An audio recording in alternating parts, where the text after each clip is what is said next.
Hello, how's it going? This is going to be a really short stream because I got other things to do. So I'm just going to get started.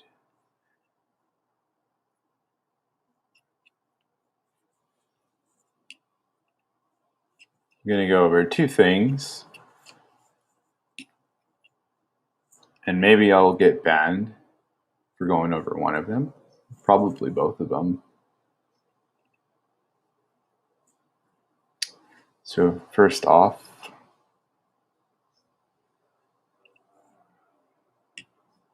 oh man.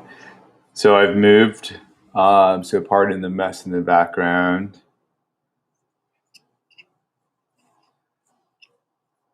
And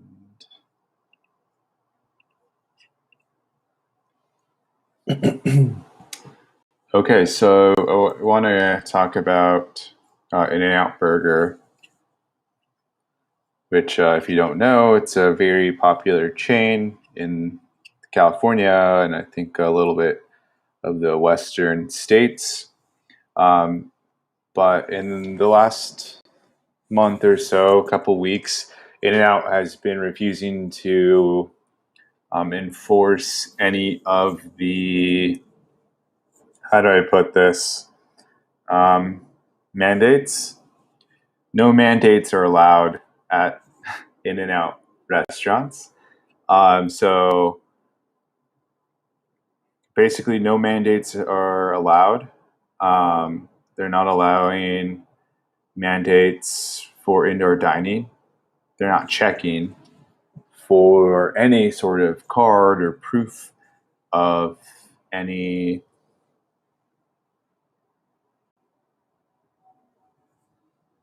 Let's call it Charlie. No Charlie 19 proof of vaccination. Hi, Les Bones. How's it going? I'm talking about In-N-Out, and then I'm going to jump into another story about Facebook changing its name. But basically, In-N-Out is refusing to check for your credentials. And so it started with San Francisco In-N-Out. The city of San Francisco basically implemented, you have to show your Charlie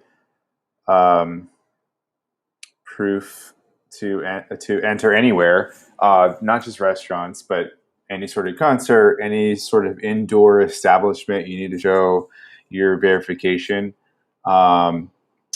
So In-N-Out is not down with that, and now it's starting to spread to other In-N-Out locations in the Bay Area. This one is in San Ramon, which is, it's east of San Francisco, east of kind of like southeast of Oakland, California, probably about 40 miles from San Francisco. So San Ramon is a very affluent area.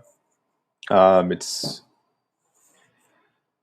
San Ramon and surrounding is like where a lot of the Bay Area like sports stars live. A lot of like Silicon Valley lives on the peninsula, Atherton, Los Gatos, that kind of area. But San Ramon, Walnut Creek, Danville, these sorts of areas are more east, in the East Bay of San Francisco, and a lot of like the sports people live out there. So like Stephon Curry, I think so, some 49ers, and there's some tech people that live there too. But it's a really more affluent area. And this area, San Ramon, Walnut Creek, consistently, you can see people kind of banner dropping and having kind of like Trump rallies over the freeway. So I would say it's a very red focused area. But if you've seen any of my stream, my probably last stream on Twitch, I was in Berkeley and there were people protesting the mandates in Berkeley on over the overpass. bridge. So, this isn't a red or blue issue. It's about compliance, I guess. But anyways, let me kind of read some of these things. The In-N-Out Corporation has remained steadfast in its refusal to follow the rules of Contra Costa and San Francisco counties. The chain San Francisco location was closed for indoor dining last week after the company's employees wouldn't check for verification cards, according to officials there. We refuse to become the verification police for any government. In-N-Out chief legal and business officer Arnie Wensinger told the news organization in a statement, "It's unreasonable, invasive, and unsafe to force our restaurant associations to segregate customers into those who may be served and those who may not, whether based on documentation they carry or any other reason." So I have suffered from the segregation here in the Bay Area. I was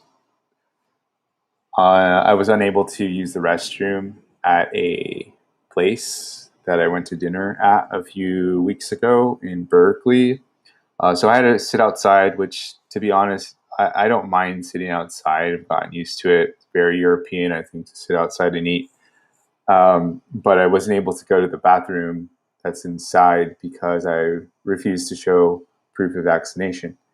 And basically, I did end up using the restroom, but I waited for the hostess slash doorman to leave the door, and then I kind of snuck in and used the restroom and then left. That's happened in Berkeley.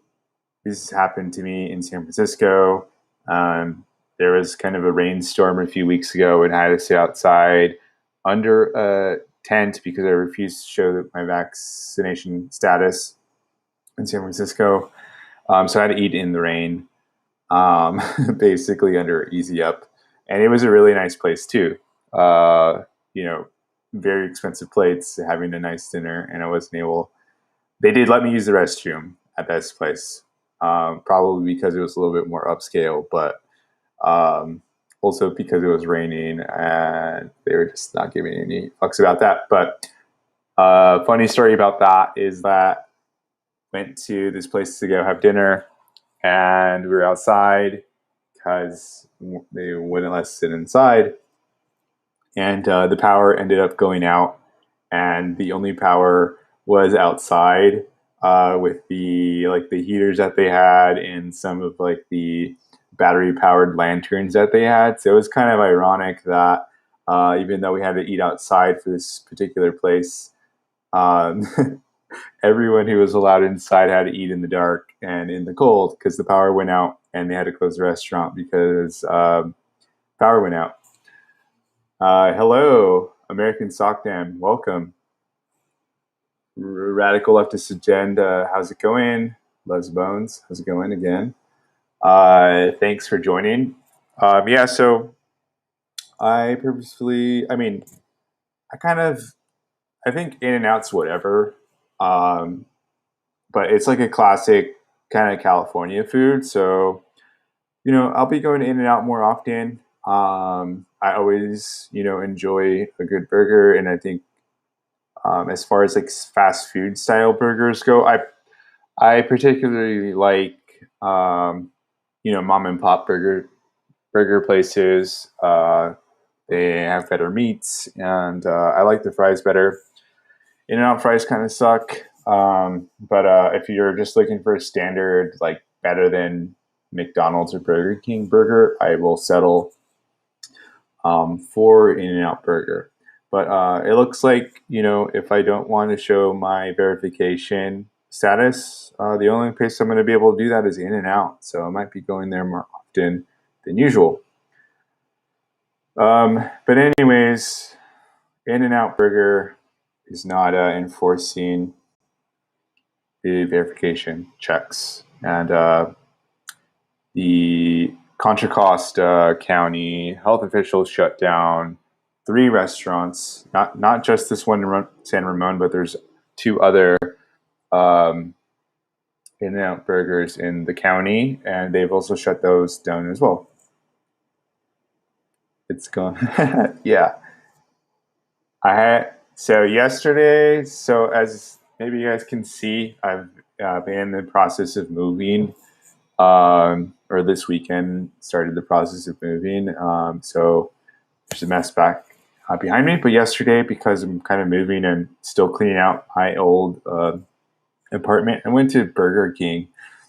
Uh, and Yeah, I kind of regret it. Today I'm not feeling so well, but I had to eat, and it was like 11 o'clock at night. And in Oakland, particularly, everything closes really early for some reason, even before the pandemic. Like things just close early because there's not really chains. And that's one thing I noticed moving up from Southern California to the Bay Area.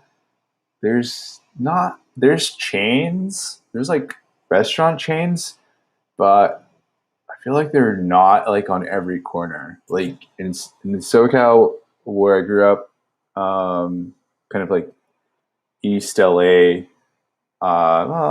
Southeast LA. Um, there is like a McDonald's on every corner. There's a Starbucks on every corner. There's a Domino's on every corner. But here in the Bay Area, it's like there's like one shopping center and it has like all the chains, and that's it. Like actually, if you go down to like San Jose, there's more chain establishments, but at least like Berkeley, Oakland, San Francisco, I would say there's not really that many chains. Kind of like smaller or more regional chains. But anyways, so just wanted to kind of touch about In-N-Out and their refusal to check um, verification cards.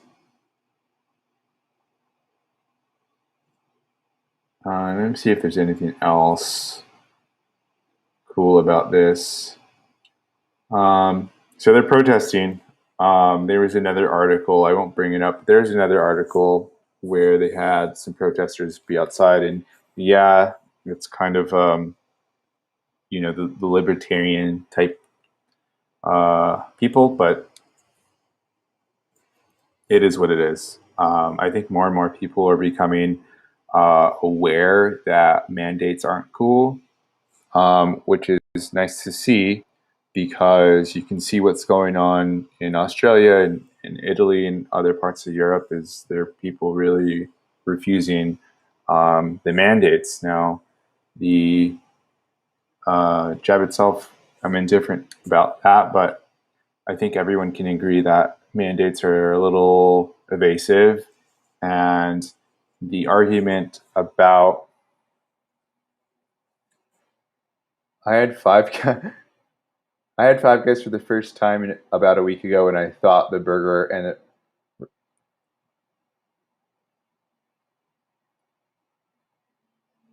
Wow, yeah, I'm not a big fan of Five Guys burgers. I think they're like it's a lot. The fries kind of suck too, in my opinion. I honestly like In-N-Out fries better than Five Guys, but I don't like Five Guys because like I I think the idea of customizing your burger with whatever you want is cool, but like at Five Guys, you want to put like mushrooms and onions and extra cheese and double patties, and it kind of like loses what a burger should be, which is just like meat and two buns and lettuce. So, in my opinion, I don't like Five Guys because it's just like a grease ball when you get it. Yeah, very, very greasy. The fries are super greasy. Also, I it's been a long time since I went to Five Guys, probably about a year. The last time I went there, like when things were not pandemic like, they gave you peanuts and you can just throw the peanuts on the floor, which I just thought was like a weird thing. for a burger place to like give you peanuts and you can just throw them on the floor. It was just like not. I've seen that in like lots of like Texas barbecue places and like barbecue places where they give you peanuts and you can just throw them on the floor. But I just thought it was weird at Five Guys that you can do the peanut thing. Uh, okay, so enough about In and Out. Um, let me go to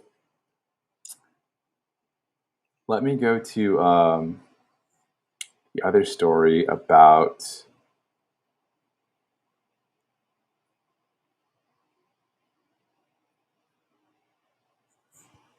Facebook. So I kind of touched maybe about last week. I touched on Facebook. Logan's Steakhouse allows people to throw peanuts on the floor. What is it with Five Guys and litter? Life on the couch. That's a good question. They kind of give you a burger that looks like it's littered on. And Les Bones can probably agree that when you get your burger from Five Guys, it looks like a fucking mess and you don't really know what you're eating. So last week, I kind of talked about Mark Zuckerberg. I talked about the story about them changing their name, and it was like leaning towards metaverse. So it looks like they are rebranding the larger corporation Facebook into Meta. What happened with the new Facebook? Yeah, so that's what I'm getting into. So Facebook is a thing. It's still going to be called Facebook, but the parent company is going to be Meta. So um, it's kind of weird, right? I don't know if I can play the videos. I'm gonna. I don't have that many followers, so I'm sure I'll be fine. And if I get a copyright thing, like oh well, my channel is small anyways. So I'm gonna play the video from this article, but as I mentioned in the earlier stream from last week, like I think the greater thing was that they were going to introduce a parent company similar to Alphabet, probably to avoid some sort of taxes or some monopoly type situation. Um, Also, just to rebrand its image. So I don't think Facebook is going to be rebranding. It will still be Facebook, but the parent company is no longer Facebook. So now Meta Inc. or whatever it's called, owns Facebook, Instagram, WhatsApp, Oculus, which is the VR. And Facebook's actually been developing a lot of virtual technologies to replace or probably like plug you in to the Matrix, which I think is kind of a fun name that they chose, Meta and Matrix. The whole point of its rebranding is because they want to put you into the metaverse, put you online with VR glasses, and be able to do work remote. So I work remote. Um, I work remote. I think it's kind of weird that I spend all day at my computer in the same room that I live in, basically. But it is what it is. But what Oculus and Facebook is trying to do is like put on your glasses, go into this virtual world, and live life there. So they're going to be doing like office space, training sessions, cycling classes. There's examples that Mark Zuckerberg gave in his announcement of like why they're rebranding. So there'll be a social component with Facebook. You'll plug into the Oculus glasses and live a virtual life from your room, so you never have to leave again. Probably in it start to integrate DoorDash delivery, or you can go to the restaurant and your DoorDash will come and you can wait. And when the DoorDash is here, it's like, in the virtual reality world, it'll be like the waiter is coming, but it's like the little robot that like Amazon drone or something that comes and drops off your food, and like you're eating it with your virtual glasses on next to your like boyfriend or girlfriend or whatever partner, and you'll be sitting from across from each other, but you'll be in like different virtual realities, and they'll be like on a different planet. So I think like I hate to go into that kind of thing, but I think like that's what they're trying to set us up for, is just to live a virtual life. Um, but let me go to the article. So I'm going to bring our good friend and leader of the socialist movement, AOC, into this conversation. Yep, meta matrix, exactly. That's exactly what I thought when I saw this announcement by Facebook, and I was again, like I mentioned, it's kind of anticipating this is where I was going to go. Some sort of welcome to the matrix, guys. But in this version, it's called Meta. Um, but let's see what AOC has to say about AOC slams Facebook as cancer to democracy after Meta rebrand. Republican or Representative Alexandria Ocasio-Cortez called Facebook a cancer to democracy. She made the comments after Facebook announced it would change its name to Meta. The name change came after numerous negative reports about Facebook's business practices. Republican, or might as well be a Republican. Representative Alexandria Ocasio-Cortez of New York had some harsh words for Facebook after its name change on Thursday. Meta, as in we are a cancer to democracy, meta sizing into a global surveillance and propaganda machine for boosting authoritarian regimes and destroying civil society for profit. Let's check out what Mark Zuckerberg has to say.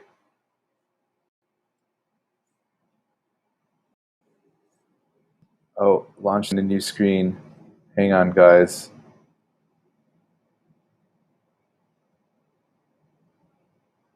Hold up.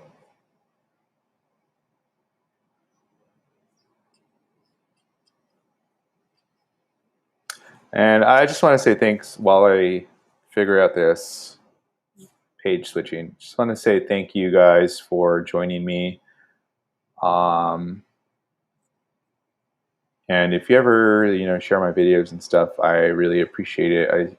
I know Less Bones and Radical Leftist Agenda, you guys are some of my bigger fans, and I just want to say I appreciate you sharing my channel. So yeah, just thanks for watching. Okay, so let's watch what Mark Zuckerberg has to say about Meta. To reflect who we are and what we hope to build, I am proud to announce that starting today, our company is now Meta. Our mission remains the same. It's still about bringing people together. Our apps and their brands, they're not changing either. And we are still the company that designs technology around people. But now we have a new North Star to help bring the metaverse to life, to reflect who we are and what we hope to So I want to kind of touch base on a couple things that he says. build. I am proud to announce that starting today, our company is now Meta. So Meta, the logo is an infinity logo. Infinity, infinite information, infinite universe. Our mission remains the same. It's still about bringing people together. The mission remains the same, bringing people together in a virtual capacity. Our apps and their brands, they're not changing either. Same old, same old. And we are still the company that designs technology around people. Still the company that designs technology around people. to enslave them in a virtual world. But now we have a new North Star to help bring the metaverse to life. Our new North Star is we're going to start the Matrix. Okay, so enough about that kind of smoothie talk. But let's go back to what AOC has to say about Mark Zuckerberg.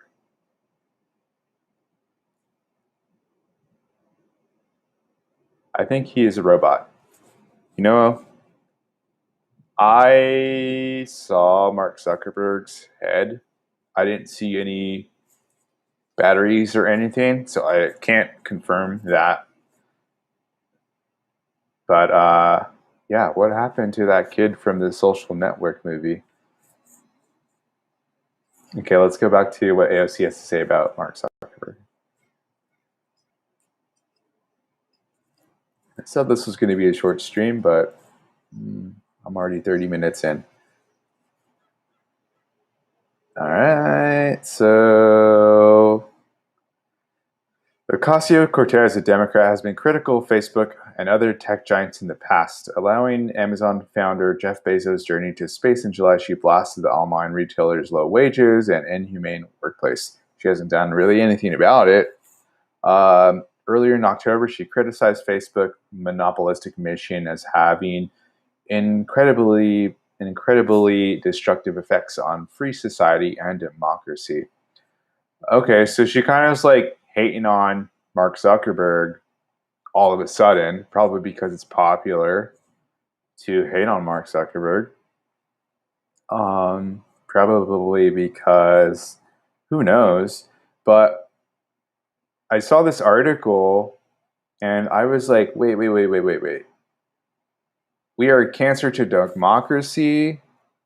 AOC is saying that they are a cancer to democracy. I can't pronounce this. Metaphysicizing into a global surveillance and propaganda machine. Do you guys remember earlier this year when AOC told everybody to rat on each other? Remember she called everybody to rat on misinformation. Remember when she called and backed internet censorship? Do you guys remember this?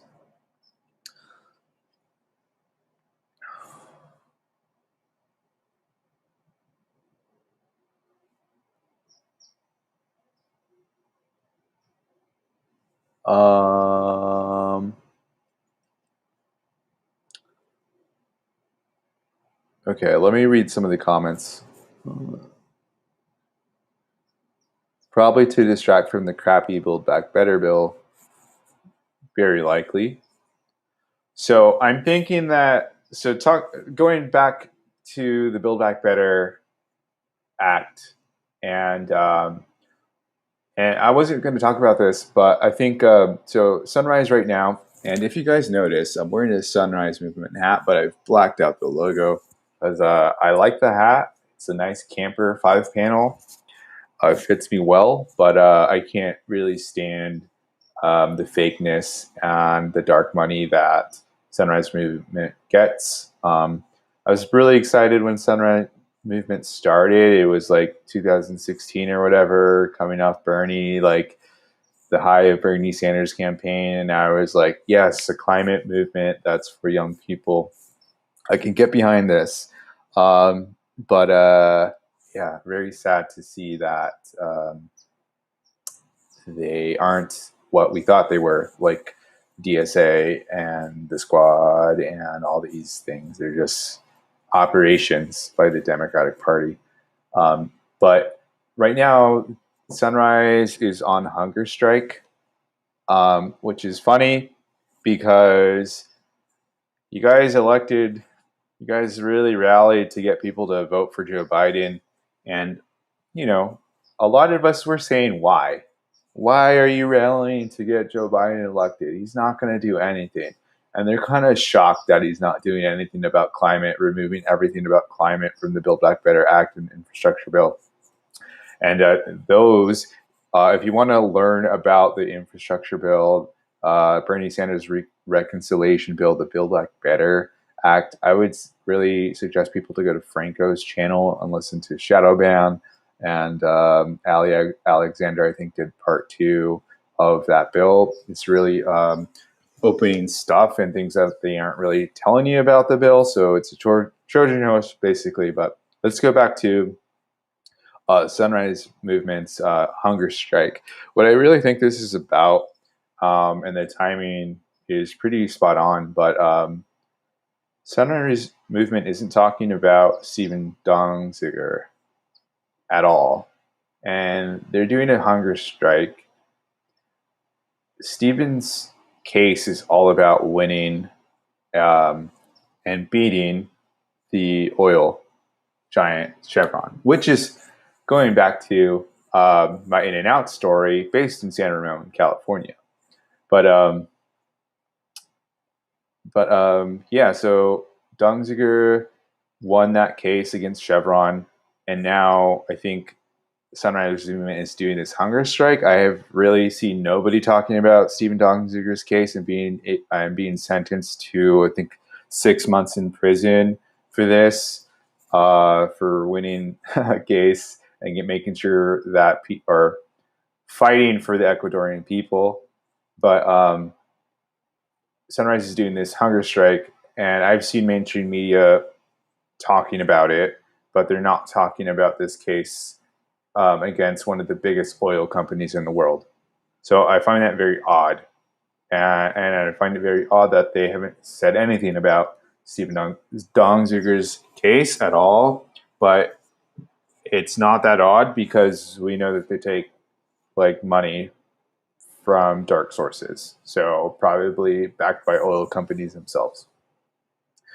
But also, I think it's a distraction from passing the bill and all this stuff, blaming Sinema and Joe Manchin. Like, we told you guys not to vote for them. So it's just sad. It makes me so sad every time I see stories about fighting and standing up against Joe Biden. But it's like, you guys, real like leftists, real environmental activists told you that he was not the thing. Vote for like, you should have voted for Howie Hawkins. You should have like campaigned for Howie Hawkins. He could have gotten 5% of the vote if Sunrise Movement backed Howie Hawkins. Joe Biden's not going to do anything for the climate, just like Trump was not going to do anything for the climate. So like, there was no harm. There's absolute no harm in why they couldn't endorse Howie Hawkins and gotten him to 5%. So the Green Party can get federal funding for elections. I would have seen no harm. It would have actually advanced the climate struggle by doing that. In my mind. But going back to sidetrack. My bad, guys. Alexandra Ocasio-Cortez is slamming Mark Zuckerberg, but at the same time, she backs internet censorship. So, which is obviously a cancer to democracy. She was telling us to like flag posts that are talking about her story on January 6th. She was telling people to flag the posts. She's down for Joe Biden. She's a Democrat, which is down for censorship, down in bed with Facebook, in bed with other tech monopolies. So it's just like kind of funny to see that she is basically just tweeting as usual, but not really doing anything. Now,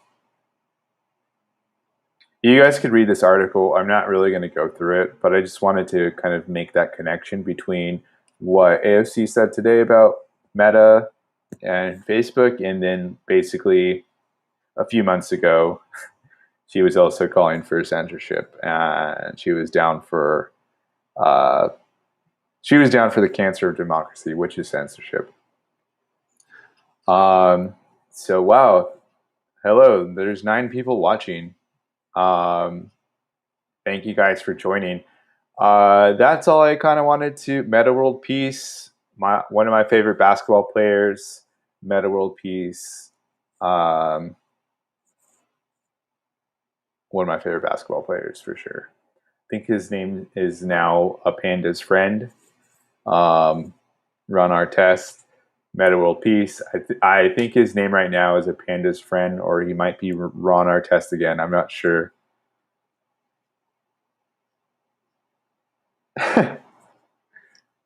All right. Sounds good. So I'm going to end my stream. I'm going to encourage everyone to check out Radical Leftist Agenda's stream. Let me bring up the link to her page and you can go there. I'm using Restream. I'm streaming on, I think, Twitter, Twitch, and Facebook. Or no, I'm not streaming on Facebook because I don't have Facebook. And YouTube. Or no, I'm not streaming on Facebook because I don't have Facebook. Okay, I'm going to put YouTube. Oh.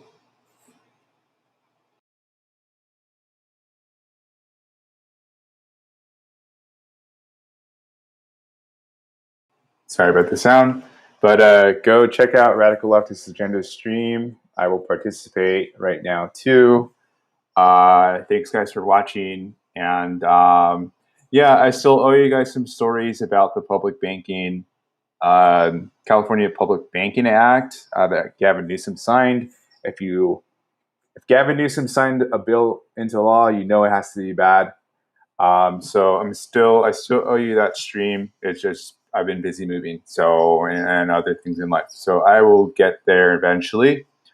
Oh yes, thank you, Radical Leftist Agenda. So Saturday at 12, I will be live streaming from my Twitch the March for Medicare for All rally in front of Nancy Pelosi's house.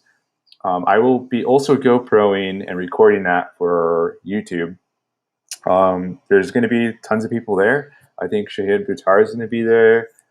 Stephen Curry, who's also running for Nancy Pelosi's seat. And I'm not really sure who else, but I'll definitely be live streaming from Twitch. So look out for that. And thank you guys. Thank you guys for watching. And yes, go check out Radical Leftist Agenda's stream on Twitch. Have a great rest of your night. I'll see you guys in the chats later today too, if anyone else is streaming. Later. Peace.